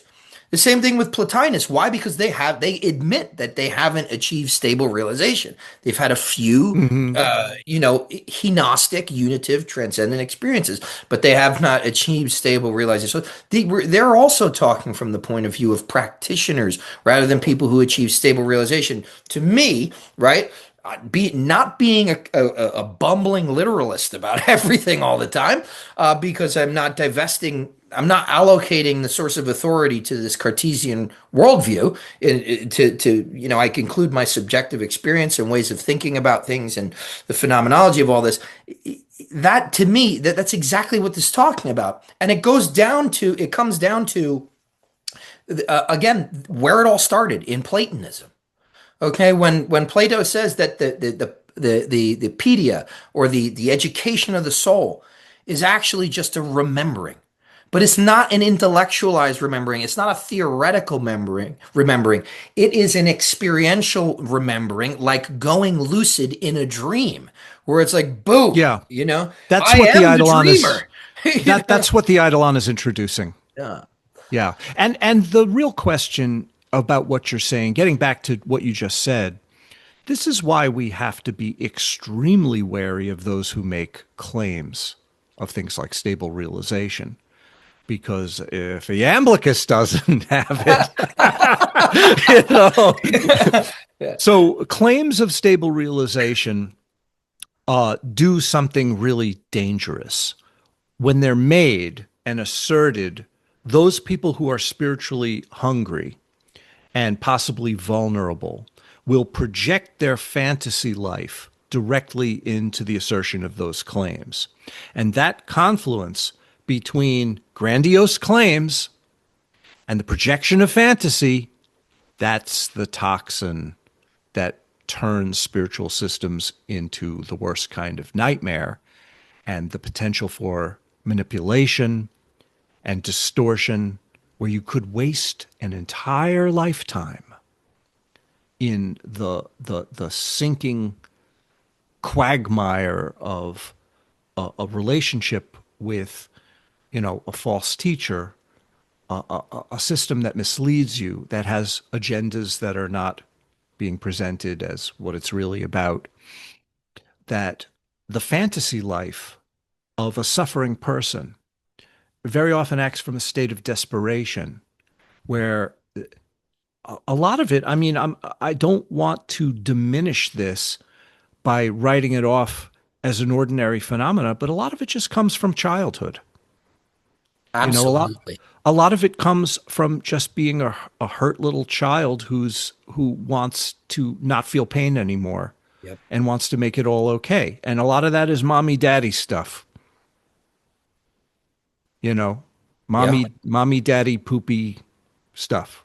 Yeah. Well, I mean, this is the reason why we talk about having to sort of untangle that knot before you start, and it's not so much that there's an imperative to do it, so much as from my point of view, there's a necessity. In order for people to even be able to begin to take that instantaneous uh sort of viewpoint rather than the gradualist. There are a few fundamental assumptions that need to be cleared out of the way so that they can begin to effectively do that.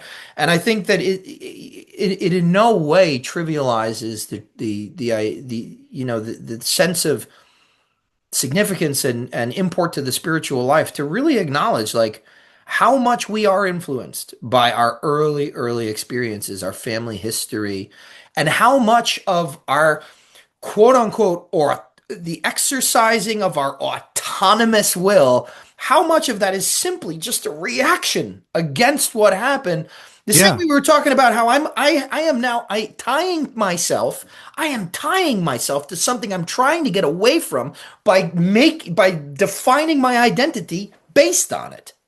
Well, if you look at what that need is, you're talking about an unresolved fear from childhood of powerlessness. So, of course, what does it crave? Craves power. Full And there circle. you go.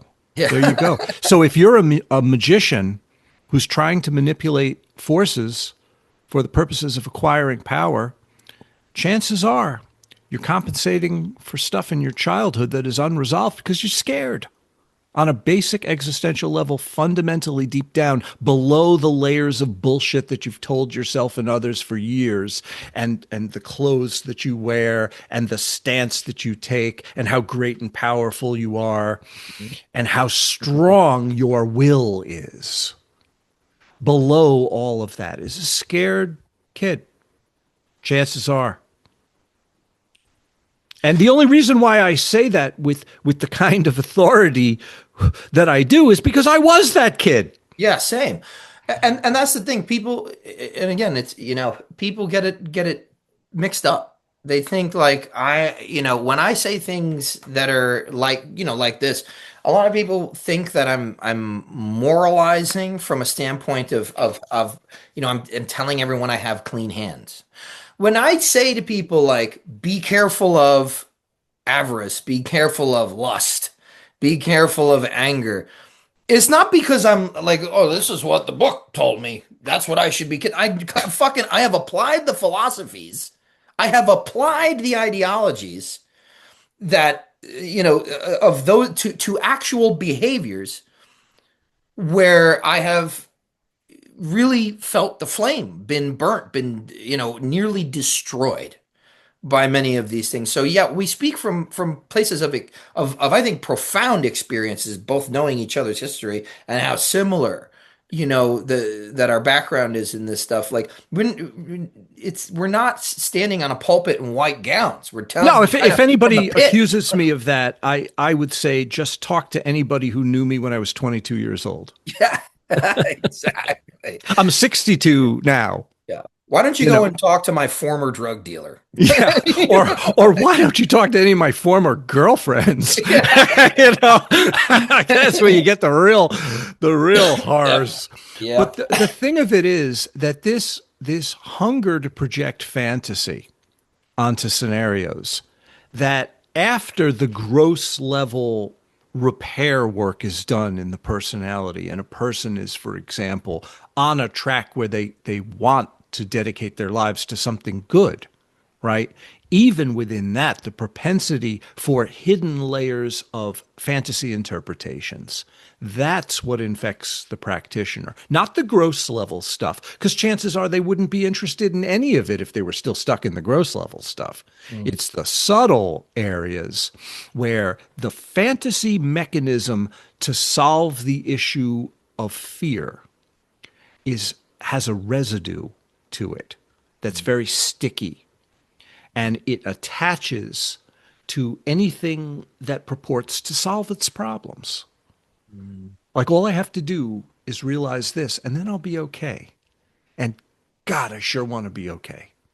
Mm.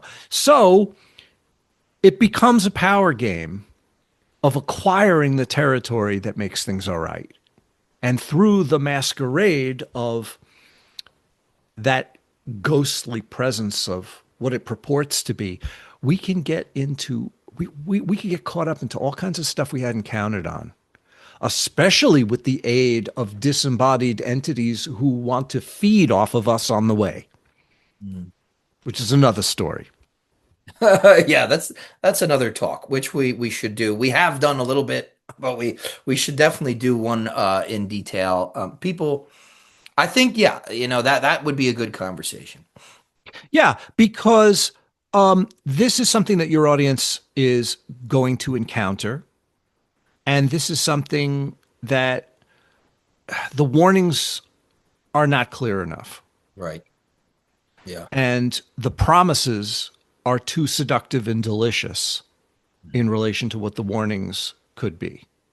Yeah. Yeah, it's kind of like and we just do that kind of as a people. It's kind of like when you watch like those movies about people who are committed or living lives of participating in organized crime. It's like the first third of the movie is the party, and then the last two thirds is like the consequences, the Yeah. breakdown.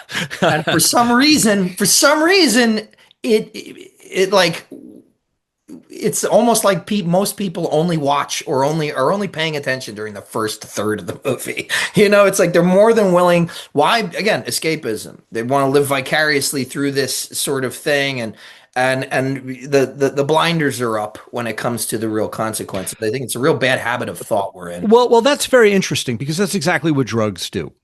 Yeah. They give you an initial experience that purports to be one thing. And then if you follow that trajectory, you find out, oh, yeah, there's consequences here that really it's something else. And I hadn't counted on that. Mhm. So the real question for the practitioner is how do we use our practice like a drug Mhm. as an escapist fantasy from what is unresolved in us? And how much of a dead end does that end up being after the years go by? Because you don't know until years go by what you just did, really. And the reassessment that happens at a certain point is so difficult because after the years go by and all the hopes and fantasies have built up and up and up, and person has really tried, to the best of their ability to pursue these things and been wrong, what happens at that point is it can be so demoralizing that that's where nihilism just comes in and says, fuck it. Yeah. I'm just giving up on the whole thing. Yeah. And you and I talk to a lot of people who are still, they haven't reached that stage of coming to terms with whatever it was. And they're certainly not past the point of fuck it, because then they wouldn't be talking to us. Like if they said fuck it, they're not talking to us. Right. So we're dealing with people in transition who are like driving the car over the speed limit on the icy road. And we have to say, you could go careening into the retaining wall at any point, and you really should be aware of that. Yeah. We're not saying you're going to crash. We're Right. not saying that you are crashing, but you're driving pretty fast on the slippery road. Yeah, it's that whole like I'm invincible until I'm not kind Yeah, of but thing. how are you gonna know that? Yeah. Yeah, by people who have crashed the car, I think. Yeah. Well, I've crashed the car. Yeah. I've not only crashed the car, I've had the car utterly go out of control and I've spun out before crashing for long periods of time. Yeah. Yeah, and we're not taking an alarmist position of people who are kind of like war scarred or anything like that because we're still both practitioners. I mean, myself especially in terms of the theurgic kind of rites of evocation and things of this, but um, it's much more of we're not really disagreeing with anything that the tradition hasn't said in a really for a really long time. On the contrary, this is the message. Yeah, exactly. Yeah. So it's, but you a lot of people that are poised to kind of do the work of transmitting and translating and communicating these things to the general public. You can't sell books that way, by telling them this stuff. I Well, mean, you let's can because you're using a completely different vernacular and approach. But a lot of people, that are invested in that kind of objective entity evocation. If you start telling those people are never going to tell the truth. They're just not going to because their livelihood's at stake. well, the real question at this point is how to aspire to sincerity, authenticity, genuine approach without grandiosity and without assumptions that lead you into dead ends. And in my opinion, it all comes back to trusting the divine and loving the divine for whatever that means to you. I think that love goes forever. Love directed at even a mundane thing goes forever. And that trajectory, there's no limit to how much you can love, is what I'm saying. So if you direct the trajectory of what is worthy of loving at endlessness, at the Or Ein Sof, how could you possibly go wrong? It's like the medicine for every disease. Yeah. That all you have to do is remember what it's really all about, which is to love the divine. And even in the simple religious sense, you won't crash the car into the retaining wall. Yeah. You could use that to fall into error, meaning if I say, I just want to love the divine, and I end up in a dangerous, destructive cult. Well, there's a difference between the initial aspiration and what you did with it. I'm Mm. not saying that it will correct errors in judgment and methodology. That's a separate discussion. I'm just saying that the initial impulse that brought you there might have been great, and then something bad happened with it. Yeah. But I think that if examined deeply enough, the answer is in that initial aspiration that can guide you and can open a portal in which you will still have to make decisions and choices as to your conduct and your methodology. And this is why it's dangerous business. But that aspiration, I think, is the solvent for the clogs that happen, many of them, along the way. That's I think that that is a really good um I think that's a good final word on to the listener, to the practitioner. Um because it's not only a positive note, but it's a practical one. And it's, I think, strikes at the heart of everything that we've talked about is, and again, it's also in the Platonic, very much a part of the Platonic tradition of Eros as the daimon, right? Eros, love, and orienting the ways to laid out towards like divine union in the Platonic tradition, particularly in the dialogues, right? The Phaedrus, the Symposium, um, they're they all involve love. They all involve eros, but it's just a reorientation of that eros from the desire and love of things of the world to the desire of the divine. And um, yeah, I think it's a good a point to continue to drive home. Yeah, I think getting back to the initial statement, when we say all beings fundamentally want to be happy, I would even amplify that to say all beings fundamentally want to love and be loved. So to love something and be loved by something, when those trajectories are no longer separate and the loving becomes equal to the ground, essentially, of our own awareness and all that it perceives, that union is literally what is intended by the exoteric statement when people say God is love. Hmm. Ultimately, that's what they mean. Right. Yeah. Well, David, thank you for joining me today and giving me a bit of your time. I'm really excited for this new book that you've got coming up. Thank you. Thank you so much. I'm very excited about it in a way that it's kind of unusual. It's like I'm excited differently about this book than other books. And it is very, very interesting to somebody like me because this seems to be the next step, the key piece that a lot of people are missing in this whole holy guardian angel, higher genius equation. And I think that this is something important and refreshing that can actually come into play. I think people that are doing this stuff can bring it into play. I think is really encouraging. To your point earlier, you're not somebody that's telling everyone not to do this stuff.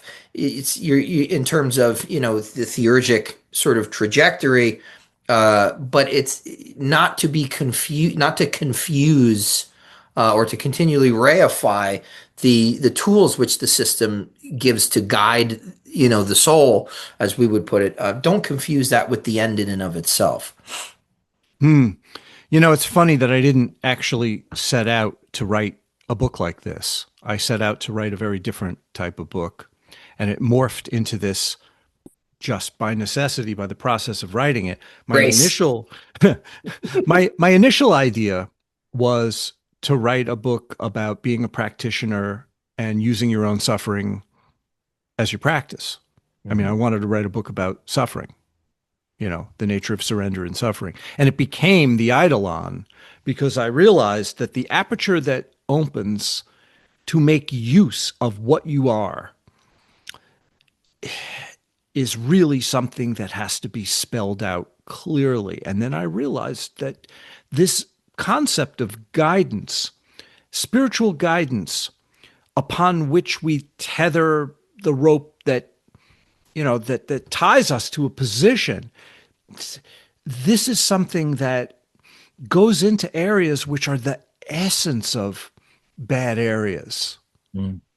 where we don't escape conventional fixations. We make them worse, and fantasy relationships that there are people, I certainly am not going to name names, but there are people who make all kinds of claims that their daimon has told them fantastical things, that if they were only true, dot, dot, dot.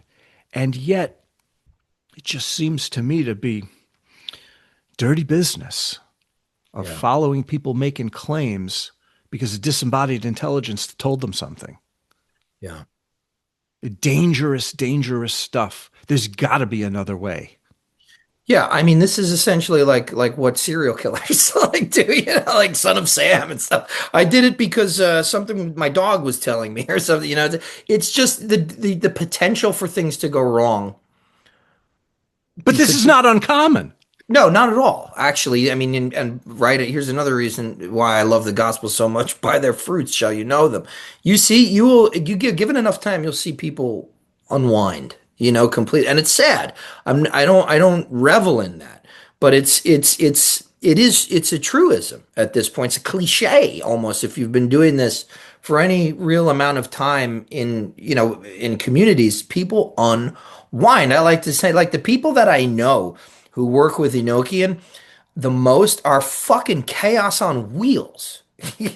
So I'm less interested in that. I'm trying to talk myself down from a life of chaos. So it's really interesting. But back to your point about suffering, another reason why it's the idea of suffering, I think can transmute us, right, is because you don't like really when it's you really find the courage to accept the suffering. And in all the religious traditions, whether that's Buddhism, right? So that's based on a reaction to suffering and a relationship, I should say, to suffering, and Christianity, things like this. You suffer for what you love. Right? What was it in Buddhism? The joyful participation in the suffering of the world, and in Christianity, it's not so much that, right? The passion is a big part of it. When before the crucifixion, when Christ is beaten and spit on and whipped, and they put the crown of thorns on, it's like doing this all out of love. That to me is the key between eros, love, and the divine, and our perspective of human beings, is being able to suffer for something that you love, that makes the suffering beautiful. Yeah, without running away from it, because you're just not going to make it all better. Mommy and daddy is not going to come and make it all better. Yeah. That's the fantasy of the child, is that somehow the power of some entity or myself will make it all okay. It's not going to be okay. Right. But there's meaning in the process of the struggle of your life that's inherent in that struggle. Yes. If you have the courage to look into it, Mhm. which is actually what it takes. It's a form of courage and strength to look directly into the dilemma of the fact that everything that you are attached to, everything that you love, it's gone eventually. Wow. When you get to be 62 years old, like I am, this comes up. I had heart surgery this year. Yeah, I mean, it comes up now, man. I also am a little bit morbid, but it comes up, every so often in life, and it does it does seem not only existentially jarring, it just there can be a resentment towards whom I don't know, but when people are taken from you, especially at an early, like sort of quote unquote before their time, even though I'm not sure that that's accurate, but you know what I'm saying. People who die young and Oh, yeah. I mean, I am by far not resolved in this issue. I mean, I am struggling. Believe me, I haven't squared this away. If I lost my wife, for example, you would see some mental illness. I don't think that would end up well at all. yeah, yeah. Well, Dave, thanks again, and I'm looking forward to the next time we talk. We can pick it back up on something like this, and well, there'll probably be phone calls in between to see what we strike upon. It's cool. It's like a jam session, so anyway, thanks for being here. Thank you so much, and for anybody that's looking for more of David's work, you can check all of the links down in the description of this video. Thank you, Ike Bigger. It's been a pleasure.